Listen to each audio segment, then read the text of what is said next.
Dünənki Vladimir Putin-Tramp zəngindən sonra biz nələri gördük? İlk növbədə zəng hansı məsələlər üzərində cəmlənmişdi, onu vurğulamaq istərdim. Birincisi, zəng 2 saatdan artıq davam elədi və öz-özlüyündə kifayət qədər mübahisələr də bərabərində gətirdi. Birincisi, Mr. Trump bu məsələdə kifayət qədər ümidvar idi. Çünki o tam atəşkəs istəyirdi. Həm Ukraynanın hal-hazırki şərq tərəfində, eyni zamanda da Qara dənizdə və eyni zamanda da havada bu atəşkəsin olmasını istəyirdi. Və bundan əvvəl bir çox mənbələr onun hətta ərazi güzəştlərini belə irəli sürəcəyini göstərirdi. Ki, bu Rusiya tərəfindən artıq ilhaq olunmuş Krım yarımadası, Donetsk, Lugansk, Zaporojye vilayətlərindən ibarət idi. Ki, bunların Rusiya ərazisi kimi tanınmasından söhbət gedirdi. Hətta bu Ukrayna tərəfindən əlbəttə ki, bir ərazi güzəşti kimi qəbul olunmurdu. Eyni zamanda Ukrayna ordusunun sayının azaldılması və eyni zamanda da Ukraynaya göndərilən yardımlar məsələsində də bir nəzarət istənilirdi ki, belə bir güzəştlər barədə söhbət gedirdi. Lakin dünənki danışıq ümumiyyətlə bir çox sualları da bərabərində gətirdi. Məsələn, bəzi mənbələr burada heç olduğunu düşünür, həm Trump üçün, həm də Putin üçün. Çünki Trump tam atəşkəsə nail ola bilmədi. Putin isə öz istədiyi şeyləri əldə edə bilmədi. Birincisi, ərazilərin ilhaqının tanınması, ondan sonra Ukrayna ordusunun sayının azaldılması və s. və axır. Digər mənbələr isə burada Putinin kifayət qədər artıq öz diplomatik səriştəsini göstərdiyini düşünür.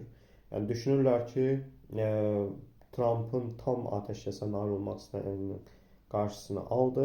Əvəzində isə qismən atəşkəsə razılaşdı. Halbuki bu qismən atəşkəs belə nə dərəcədə həyata keçirilir, bunu bilmək mümkün deyil. Çünki hal-hazırda Ukraynanın bəzi ərazilərində enerji infrastrukturlarının hədəf alındığını xəbərdar olmuşuq.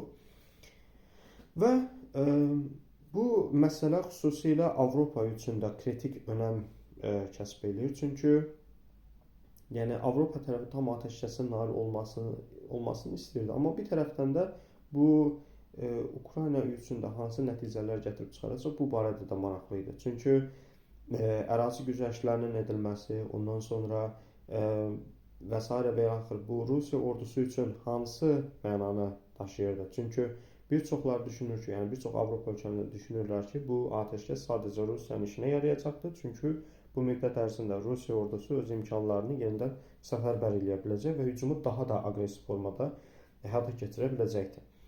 Əlbəttə ki, Amerika tərəfi burada atəşkəsin sadəcə bir növ mərhələ olduğunu, ən əsası isə bu sadəcə danışıqlar masasında, yəni atəşkəsə nail olunduqdan sonra danışıqlar masasında təhlükəsizlik zəmanətlərinin müzakirə olunmasını vurğulayırdı. Halbuki Ukrayna tərəfi bunlara razı deyildi. O atəşkəsə nail olmazdan əvvəl ilk növbədə təhlükəsizlik zəmanətlərinin verilməsinə söhbət açırdı.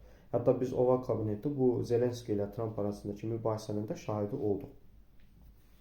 Bəs indi Avropa bu məsələdə necə bir siyasət yürüdür? Hal-hazırda Avropa ölkələrinin silahlanma üçün çağırış etdiyini görürük. Almaniyada 400 milyard bir avroluq bir büdcə ayrılıb silahlanma üçün. Eyni zamanda da ölkənin borclanması önündəki maneələr də aradan qaldırıldı.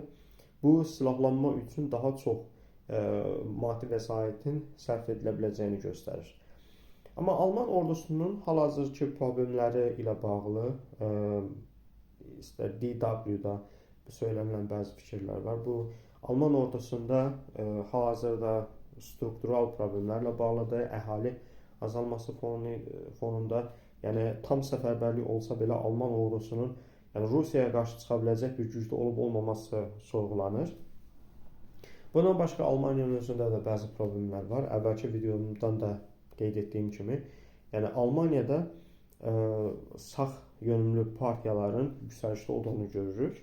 Sol yönümlülər də yüksəlişdədir, amma sağın kifayət qədər üstünlüyü əldə etdiyini görürük. Bu Almaniya üçün alternativ AfD partiyasının son seçkilərdə kifayət qədər səslərinin iki qatına çıxarması ilə bağlıdır.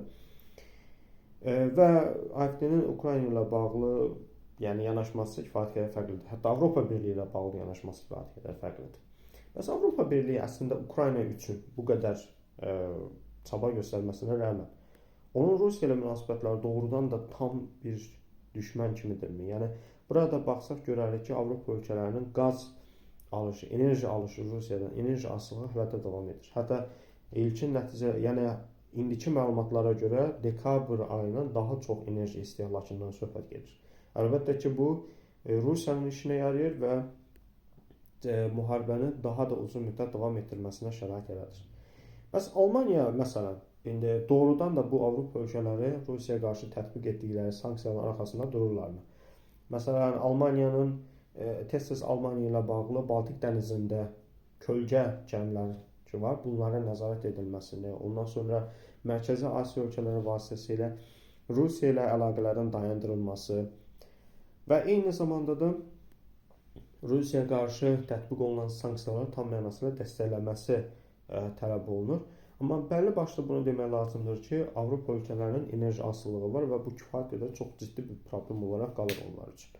Eyni zamanda da Amerika Birləşmiş Ştatları ilə hal-hazırda davam edən bir ticarət müharibəsində vurğulamalıyıq. Bu ticarət müharibəsi bir-birlərinin mallarına, gömrük rüsumlarına tətbiq edilməsi ilə bağlıdır və bu da əlbəttə ki, o ölkələrin bazarlarında bu malların qiymətini yüksəldir. Bu da təbii ki, idxalçılara böyük zərər vurur. Bu istiqamətdə məsələn Avropa İttifaqının Çin ilə razılaşmağa çalışdığını görürük, lakin Çinin də fərqli yanaşmaları var. İlk növbədə Çin Amerika Birləşmiş Ştatları ilə Rusiya arasındakı danışıqlardan narahatdır. Çünki bu danışıqların onun əleyhinə olduğunu düşünür. Rusiyaya edilən güzəştlərin Rusiyanı Çinə qarşı təhrik etmə məqsədi olduğunu düşünür. Və biz Lukashenkonun çıxışlarında, məsələn, bu ilk dəfə Rusiya tərəfində, yəni Belarus dövlət başçısının ki, Belarus da Rusiya ilə kifayət qədər müttəfiq bir ölkədir, dövlət başçısının nitqində görmüşdü. O Rusiyanı Çinə qarşı durmaqdan çəkinməyə çağırırdı və eyni zamanda da Rusiya tərəfi Lavrovun qismində, yəni vurğuladı ki, Rusiya heç vaxt Çindən imtina etməyəcək. Amma Çin ilə Rusiya arasındakı münasibətlər də o qədər də rəvan deyil. İlk növbədə bu Şimali Koreya ilə bağlı, ondan sonra Arktika ilə bağlı, yəni Rusiya Çin üçün o qədər də böyük imkanlar açmır. Hər nə qədər onlar müttəfiq olsalar belə, ikisi də eyni BRICS ölkəsi olsalar belə. Bu kontekstdə onu dəyərləndirmək lazımdır ki, yəni Rusiya ilə Çin yanaşması əlbəttə ki, Amerika Birləşmiş Ştatlarındakı yəni dəyişən siyasi mühitlə çox bağlantılıdır. Çünki Rusiya tərəfi Amerika ilə tam ehtiyatlılıq prizmasından çıxış edir. Çünki bunu nəzərə almaq lazımdır ki, Amerikada demokratiya olduğuna görə, yəni prezident Trump bir neçə ildən sonra başqa birisi ilə əvəz olunacaq və böyük ehtimalla yəni onun Rusiyaya qarşı yanaşması da kifayət qədər fərqli ola bilər. Onun üçün Amerika ilə tam bir ittifaqa girmək, yəni Rusiya tərəfi üçün kifayət qədər məqbul bir strategiya deyil. Ki, onlar özləri də bunu başa düşürlər. Bu baxımdan yəni dəyərləndirmək lazımdır ki, yəni Rusiyanın Çinlə əlaqələri onun üçün daha perspektivlidir. Və sanksiyalar qaldırılsa belə Rusiya tərəfi bəyan edib ki, bu o demək olmayacaq ki, qərb şirkətləri Rusiya bazarına əvvəlki mövqelərinə qayıda biləcəklər. Çünki sanksiyaya görə o şirkətlər Rusiya bazarını tərk etdiklərinə görə bir növ onlar Rusiya bazarında ikinci plana düşəcəklər ki, yerli şirkətlər qarşısında.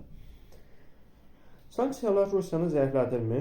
Açığı görünən odur ki, sanksiyalar Rusiya o qədər də böyük bir zərər vurmadı. Yəni daha doğrusu iqtisadiyyatı üçün bəli, böyük, ağır bir yükdür, amma bunu demək olmaz ki, Rusiya tərəfi tam mənası ilə bir çöküş içərisindədir. Çünki Rusiya şirkətləri də, yəni bu boşluğu qərb şirkətləri gedəndən sonra boşluğu aradan qaldıra bildilər və eyni zamanda Çinin də burada yardımı var.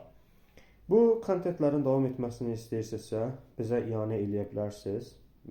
Büdcənizə zərər vurmayacaq bir çərçivədə bizə iyanə eləyə bilərsiniz və yaxud da xidmətlərimizdən Böyük Britaniyada dövlət proqramı ilə təhsil alınması ilə bağlı xidmətlərimizdən yararlana bilərsiniz. Sağ olun.